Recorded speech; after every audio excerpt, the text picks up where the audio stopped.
Ah, Kanto, the first region introduced the Pokemon and home to the first main series games. A lot of Pokemon in this generation were also very broken due to some stat distributions and due to some other wacky shenanigans. With these crazy shenanigans in mind though, some Pokemon had their spotlights in this generation because of them. What kinds of Pokemon should the player take on their Kanto journey though? What kinds of powerful Pokemon can make the best Kanto team? Well, I am here to give you guys my opinion on what I feel those Pokemon are. In my last video with Ryza, where we talked about the best Johto team, we mainly focused on the originals being Gold and Silver. Well, in this video, I'm actually not going to be talking about the originals because of the TMs, Pokemon move pulls, and a variety of stat distributions. That is why I'm going to be focusing more on the remakes because they are more current and up to date. Even though they are over 10 years old, that is still more current than the originals. Now since all that is out of the way though, let's figure out what the best team for Kanto is.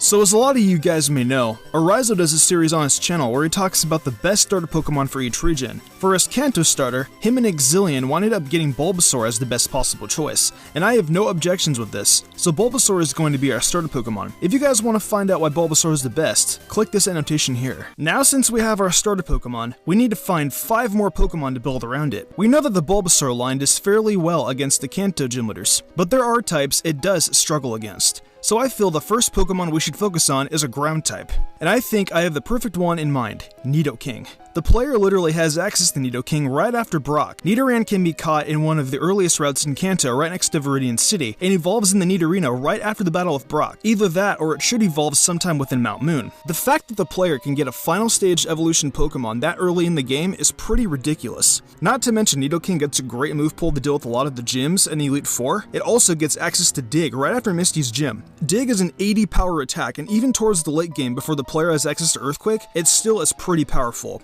Sure, there are other Moonstone evolutions, but they don't do nearly as well as Nidoking. Although Nidoking is a ground type though, it still has a weakness to psychic types, having its primary typing as poison, and we also have the Bulbasaur line having its secondary typing of poison. So right now, we have 2 Pokemon weak to psychic, and because there are no dark Pokemon in the remakes throughout the Kanto portion of the games, a psychic Pokemon would probably be the best. I think a great psychic and water Pokemon would be Starmie. Getting Starmie can require a little bit of patience, but in the long run it can be a great asset to the team. The easiest way to obtain Starmie is to first catch its pre-evolution Staryu. Staryu has a lot of different locations it can be found at, but I feel the easiest location is Pallet Town, because the player automatically has access to this location. Staryu can be caught by fishing in the water with the Super Rod, and can be a little hard to find, but after a little bit of patience, Staryu can easily be caught. Once Staryu is caught, the player can literally head over to Celadon City, where they can buy a Water Stone to immediately evolve it into Starmie. Sure, Starmie's starting attacks may not be the greatest, but the Surf HM is literally right around the corner in Fuchsia City, along with the Psychic TM and Saffron. These 2 moves are very powerful and can be given to Starmie almost instantly. With Psychic, Starmie can do pretty well against Koga's gym with the Poison Pokemon, but since Koga's gym mainly consists of Psychic Pokemon, Starmie can resist him and can help against the Psychic attacks brought out towards Nidoking. Nidoking can be used in the gym, but because Koga has a wheezing along with a few of the trainers having coughing, I think it would be best to let Starmie handle this gym. Starmie also resists Sabrina and can be a pretty good adversary with Surf for her team. It destroys Blaine and does a pretty good number to Giovanni. The best part though, is that it does amazingly well against Elite Four. With Starmie's great move coverage, it can do well against Lorelei with Thunderbolt, obliterate Bruno, destroy lands, and can be up to par with most of Blue's team. Earlier I mentioned moving around constantly on the Kanto map. Well, why make the player's experience more tedious when they can get a flying Pokemon to maneuver around the map quicker? Although this Pokemon cannot actually fly, it can still get the HM for it. I think you guys know which 3-headed bird I'm talking about. That Pokemon is Dodrio. You're probably wondering, why not Farfetch, Pidgeot, or Fearow? Well, the reasons are pretty simple. Dodrio all around has better stats and it gets access to the move Tri-Attack.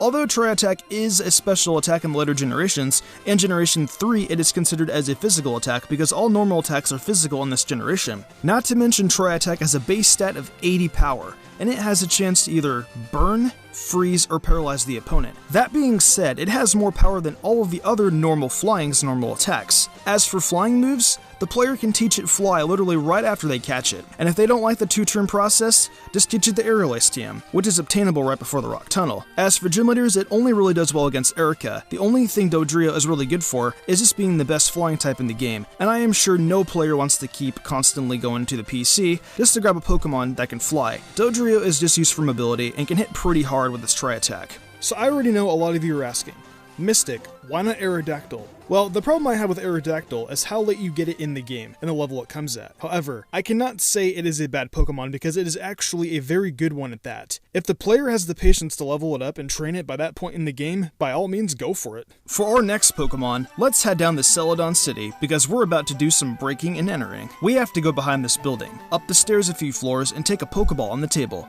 Congrats, you just got a free Eevee. We aren't just going to keep it as an Eevee though, we're going to evolve it into Jolteon. Jolteon is a great Electric-type Pokemon that has amazing special attack and speed. Jolteon may not shine a lot in the gym battles, but it is still very viable in many battles around Kanto, especially because a lot of the trainers are bird keepers. After evolving Eevee, the player can immediately teach it Shockwave, as it is the TM they get from Lieutenant Surge. This 60 base power attack can last a while until the player has enough money or luck at the game corner to buy Thunderbolt. The opponent that Jolteon does best with is Lorelei, having mostly water Pokemon on her team, and it also does well with Lance's non-dragon flying types if the player does not feel like using Starmie. Jolteon just overall is a very powerful and fascinating Pokemon that can take out threats before they become threatening. So we have only one Pokemon left. Rather than go with the more obvious fire type, I decided to go with a normal type, an amazing normal Pokemon that has access to a lot of moves and can be a great defensive Pokemon that can also hit very hard. It's the Pokemon we know that sleeps and blocks the road, the fat, adorable Snorlax. Despite our team having coverage for all of the other gym leaders and a good portion of the Elite Four members, Snorlax is still a great Pokemon to have with its amazing move pool and very powerful normal type attacks. Snorlax's move pool has the most variety of all the Pokemon on our team so far. That is why it does so well against all of the other gym leaders and Elite Four members, besides Bruno, because of his fighting types. Other than that though, it is an excellent last slot Pokemon that hits hard and blocks everything hard. Well, that pretty much wraps up the best team for Kanto. All of these Pokemon I feel are the best candidates for the making of a perfect team. What do you guys think though? What kinds of Pokemon do you feel would make the perfect team for Kanto? Share with me in the comment section below. Remember that if you enjoyed this video, to be sure to leave a like and share this video with a friend.